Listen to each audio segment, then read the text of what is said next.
আরে বিক্রম ভাই যে সকাল সকাল আজকে আবারও হাবড়া স্টেশনে দেখা হয়ে গেল, কি ব্যাপার বিক্রম ভাই? আজকে ঝুড়ি ভাজা? আরে হাত ব্যথা হয়ে যায়, দেখেছো হাত ফুলে গেছে। ইয়ে বাবা, বয়স কত বিক্রম ভাই?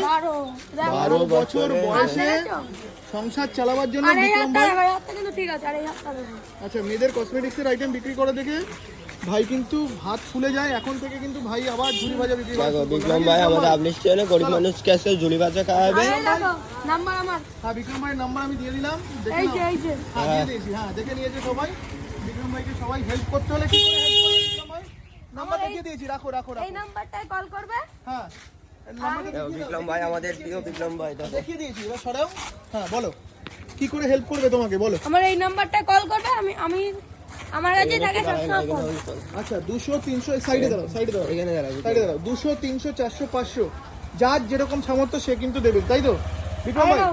পাটি বাজার চলো চলো চলো, তুমি দিবা, তোমার হাত থেকে, কারণ আজকে বিক্রম ভাইকে বিক্রম ভাই আমরা হাবড়া স্টেশনে নিয়ে যাচ্ছি। কি করতে বিক্রম ভাই, বলো। চলো গাইস, দেখতে থাকো। হ্যাঁ।